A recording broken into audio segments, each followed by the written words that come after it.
My name is Greg McDaniel. And I'm Bernice Ross, and we have a fantastic show for you today called The Ins and Outs of Pricing.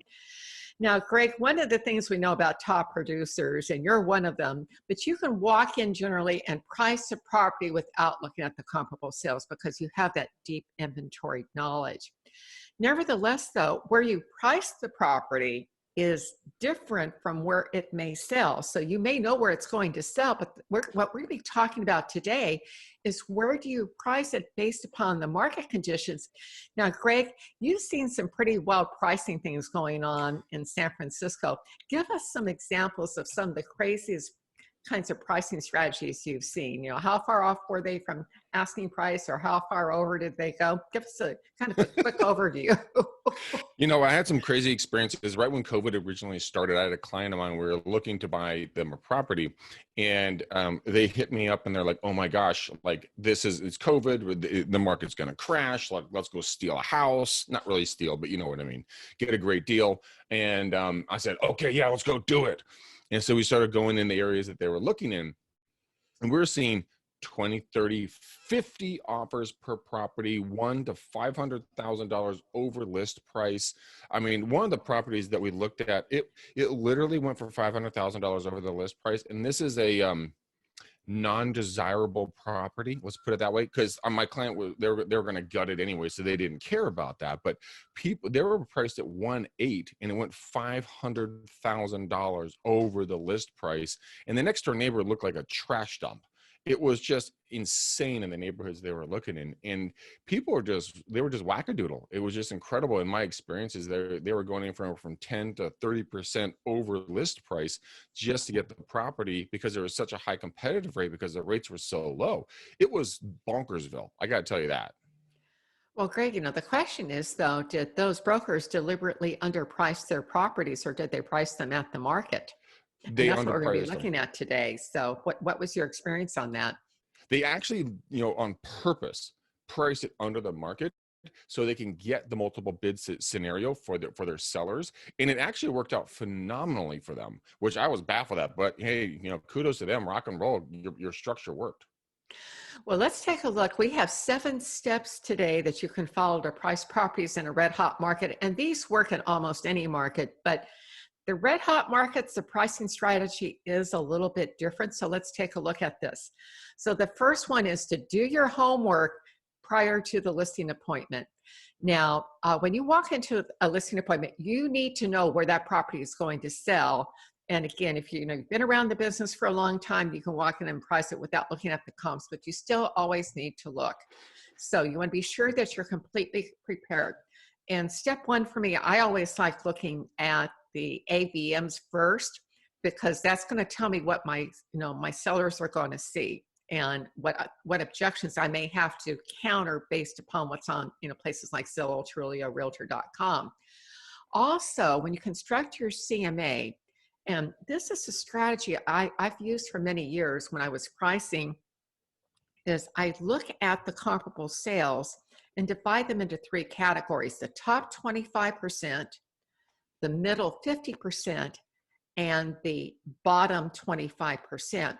So I know when I walk in, great house, great condition, up to date, great location, top 25%. We use the phrase, I used to train to use the phrase, if it's an average house, you never tell a seller their house is average. Your property has amenities that are similar to other homes in the area. So again, that's your property has amenities similar to other homes in the area. And then the third category is the bottom 25%. There's a problem with the location, the condition, or both. And to move up into that middle 50%, they're going to have to do work. You can't change location issues, obviously. But nevertheless, so that's how you want to be thinking about this. So when you walk in, top 25, middle 50, properties similar to it, has other amenities similar to those in the area, bottom 25. And then, of course, you want to do your CMA pricing.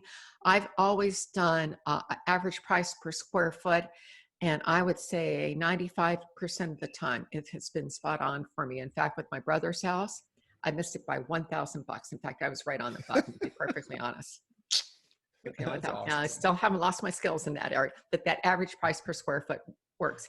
Now, step number 2 is which matters more, time or money? This is your favorite question. Greg, tell us more.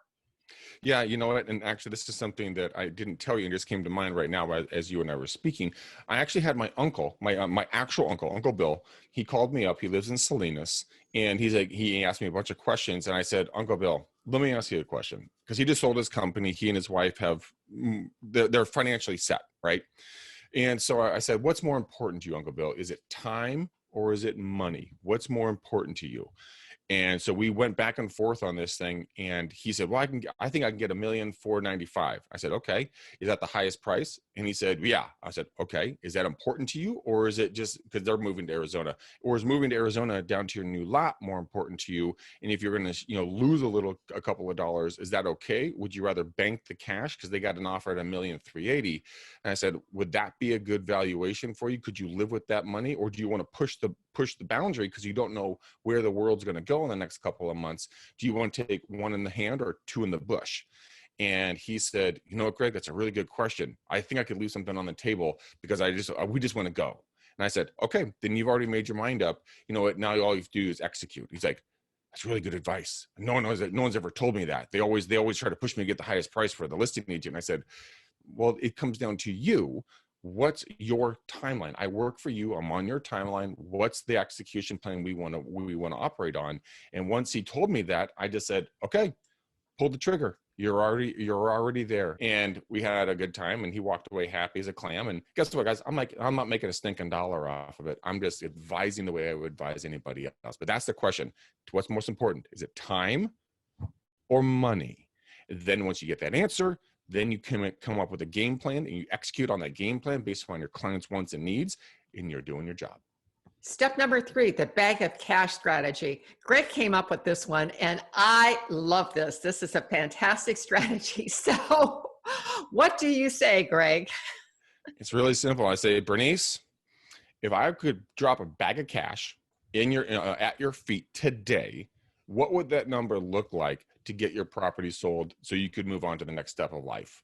Then you just shut up, let them tell you the number. They'll probably tell you some astronomical number. If it's a 1-bedroom condo, in a different area that's probably not the most reputable, and they say, I want $1 million. Okay, well, that might not work, but what's a realistic number of bag of cash I could put at your feet?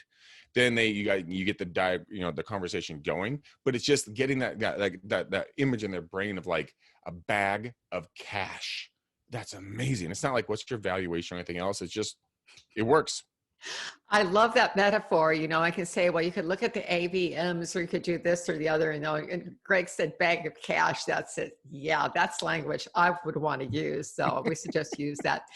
So now the next step, number 4, you're going to be going on to the comparable sales. Before you go on to the comparable sales, here's the script to use. This is an alternative choice close.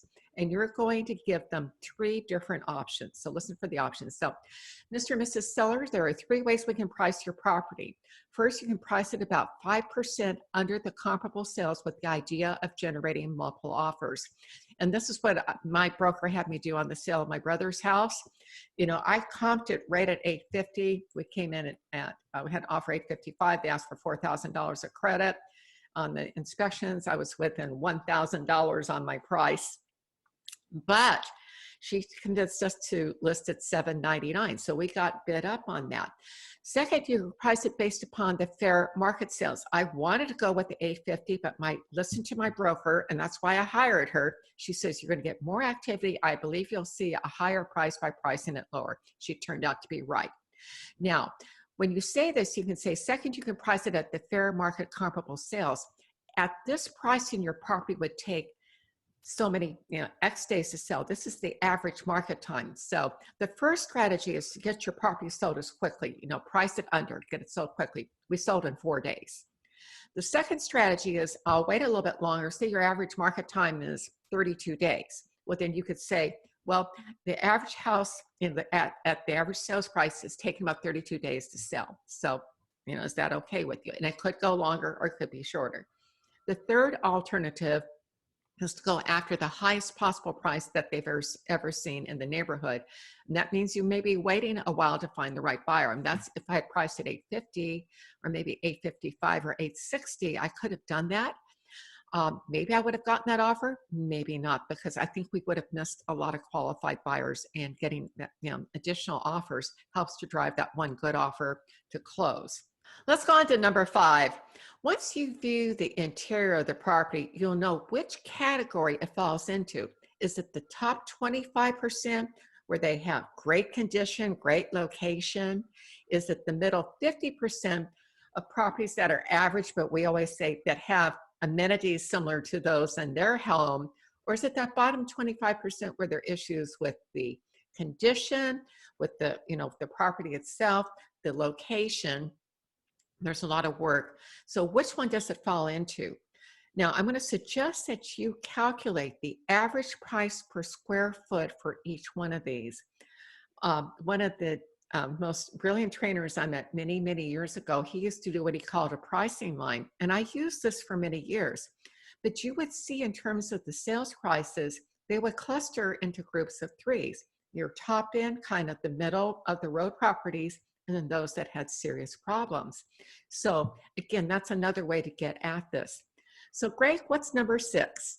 Step number 6 is based upon the pricing strategy they selected. So this is going back and saying, did they want to sell quickly? This is the time versus price issue that Greg keeps bringing up.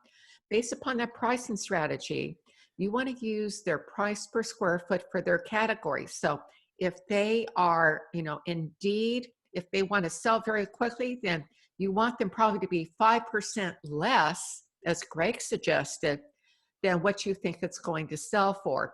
If they're willing to use kind of average market time, you price it right on the money. And if they're willing to wait, you can be aggressive. However, even in a good market, there are properties that expire. You can overprice, but it's hard to underprice. Bernice, that was fantastic information. I think a lot of people got a lot of value out of that. Let's go into step number 7, and this is going to be prepared for pricing objections. What everybody has an idea what their home's going to sell for. One of the things that I do immediately is I ask people, like we went back earlier, and I said, if I could drop a bag of cash in your feet, what would that be, right? And so everyone comes up with a number. I said, okay, that's fantastic. And then what we do is we actually go in, we write down, we say, okay, this is what Zillow says, this is what NAR, this is what Realtor.com, Trulia, the whole litany of everybody. You bring out the NARRPR.com, comps and everything else, and I write down these different numbers. They're all going to be a little bit different. I say, if you were to pick, what number looks right for you? And then they will pick that number, and I'll circle that, and then I'll say, I'll go back and I'll run some numbers for you. But if it doesn't meet that number, are you still open to selling, based upon our previous conversations? And that's going to be a yes or a no. And you can take that conversation each way and kind of, handle the objections, but be open and be ready for people to have a conversation with you, because they all have a number in their brain. You just have to be able to justify it to not only yourself, but to the buyers and to the other agent based upon comparables and factual information. That's something that we do. Now, Greg, I have a completely different take on that. And again, you have to choose what works for you and your business. And I love this because, at this point, I know instead of telling them to, pick a number, I like to say, okay, Mr. and Mrs. Seller, these are all automated valuations. They're generated by computer algorithm. Which one's correct? And then you sit there because they're looking at these numbers and they're confusing. The best way to resolve this issue, Mr. and Mrs. Seller, is to use the approach the appraisers use, which is a comparable market analysis. So let's take a look at what the multiple listing service says properties are actually selling for in today's market. Now, here's a second way to avoid a lot of the pricing discussion to begin with. Have the seller select their own comparable sales. And I heard about this strategy about 15 years ago, and it is just wonderful because what happens is today we have access to interior photos. And because of that, we can actually do kind of an apples to apples comparison on the interiors of the property, not just what it looks like and not just the square footage. So what you want to do, you've got your top 25%, you've got your middle 50, and you've got your bottom 25%. You want to find at least one example of each. And if you've got two, that's great. But you want to take a picture of the kitchen, the living room, the master bedroom, and if it has other amenities like a pool, or all the comps have great family rooms, whatever those additional amenities are that you're going to use to price, then you want to include those. So you want to have a set of at least 3 pictures for each property and the price per square foot where it's sold. And your MLS is going to give you that, or you can pull it up from the title company. Now, you then have them look at the comparable sales and you say, Mr. and Mrs. Seller, which of these properties is most like yours? When they point to that property, then take that price per square foot, multiply it by their square footage, and there's the price. They've come up with the price. It's hard for them to overcome it. So Greg, what's your final takeaway from today? I think the number one thing, my takeaway would be get your clients what their biggest need is. Is it time or is it money? And then operate from there. Ask questions. Be consistently curious in regards to what their biggest wants and needs are. And then put a battle plan together from there, and then execute with the scripts that you put together in this article. And then just, serve your clients to the highest and best ability that you can. Bernice, what's yours? And it comes back to it's their house and it's their decision. And if they are unrealistic, you need to say, I'm not the right agent for you. I wish you the best in getting your property sold for the highest possible price. And Greg, that's something you and I have both done, and we have both saved ourselves tremendous amounts of time. We've walked away, and we've wasted a lot of time when we didn't. Take it from, we've both been beat up. You probably have too. Thanks for joining us today. See you next time.